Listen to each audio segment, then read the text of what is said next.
அதை விட இதான் பார்ப்ப நல்லா இருக்கு.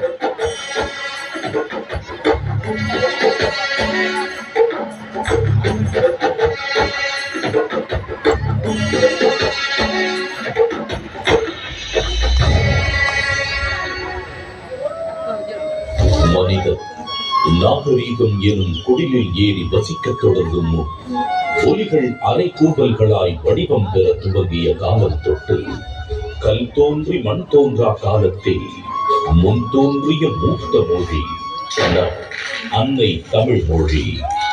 காலமெல்லாம் கடந்து நிற்கும் நம் தமிழ் மொழி உலகில் மிக பழமையான மொழி என்று கருதப்படுகிறது.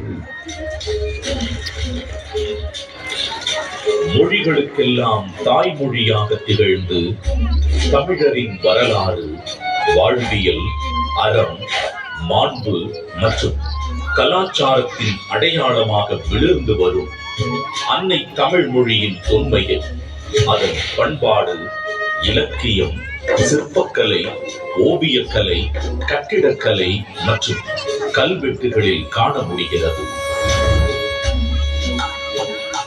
3 பிரிவுகள், 133 அதிகாரங்கள், மொத்தம் 1330 குறள்களில் இத்தாயினை அளந்து இவ்வுலகிற்கு இன்றியமையாத பொதுமறையை இயற்றி தந்த தமிழ் தாயின் தலைமகன், வையத்துள் வாழ்வாங்கு வாழ்ந்த தெய்வ புலவர் திருமகனார்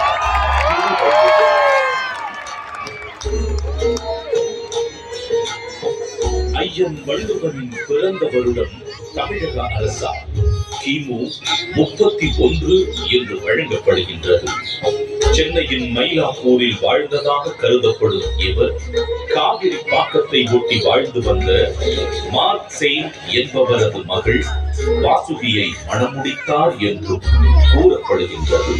தன்னை பற்றிய குறிப்புகள் மிக குறைவாகவே கிடைக்க பெற்றுள்ள போதிலும் தன் சொற்களால் தமிழ் கடத்தி சாதி மத வேதங்களை களைந்து மனிதத்தை உயர்த்தி பிடித்தவர் வள்ளுவர் திருமகனார்.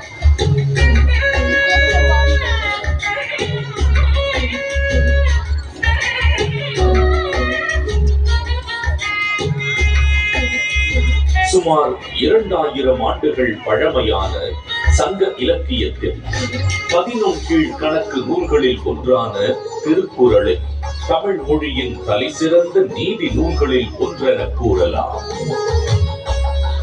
1.5 அடியில் 7 சொற்களில் மட்டுமே கொண்டு எழுதப்பட்டு ரத்தின சுருக்கமாக, அதே நேரத்தில் மிக ஆழமான கருத்துக்களை வெளிப்படுத்தும் நூலாக, மிகச் சிறிய வார்த்தைகளில் மிகப்பெரிய தத்துவங்களை அடக்கியுள்ள நூலாக இருக்கும் திருக்குறள் இன்றும் அது வகுத்தளிக்கும் நெறிமுறைகளுக்காகவும் அது வழங்கக்கூடிய பகுத்தறிவிற்காகவும் தமிழர்கள் மட்டுமல்லாது பல்வேறு மக்களாலும் விரும்பி போற்றப்படுகிறது.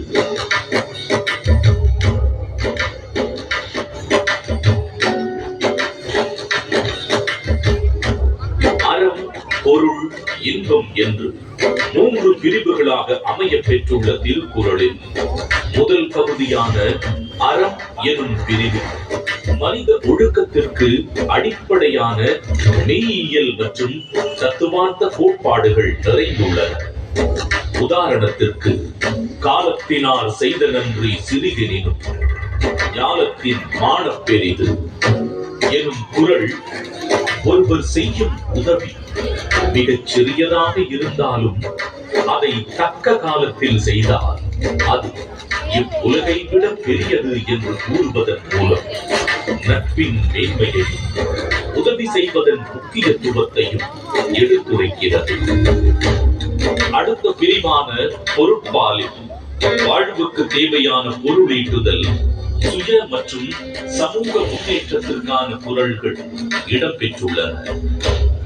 உதாரணத்திற்கு, கற்க கசடர கற்பவை கற்றபின் நிற்க அதற்கு தக எனும் குறளில் கல்வியின் முக்கியத்துவம், கல்லாமையின் தீங்கு, பொருள் கூர்ந்து கற்றல், அதன் பின் அறவழி நடத்தல் போன்ற எக்காலத்திற்கும் பயன் பெறும் கூறுகள் இடம்பெற்றுள்ளன.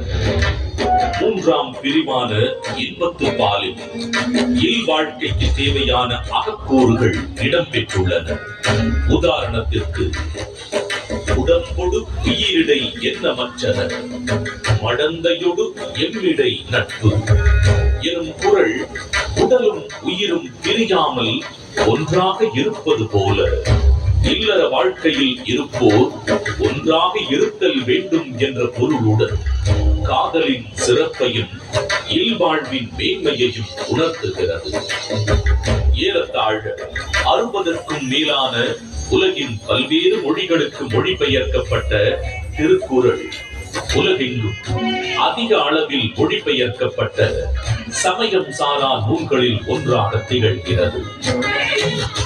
திருக்குறளின் இலக்கிய வடிவமும் பொருளடக்கமும் அதன் செம்மொழி தன்மையை வெளிப்படுத்துவதுடன் உலக இலக்கியத்தின் ஒரு மாபெரும் ஆவணமாகவும் விளங்கி தமிழின் தொன்மையையும் தமிழர்களின் பெருமையையும் இப்புவியெல்லாம் கொண்டு சேர்த்துள்ளது.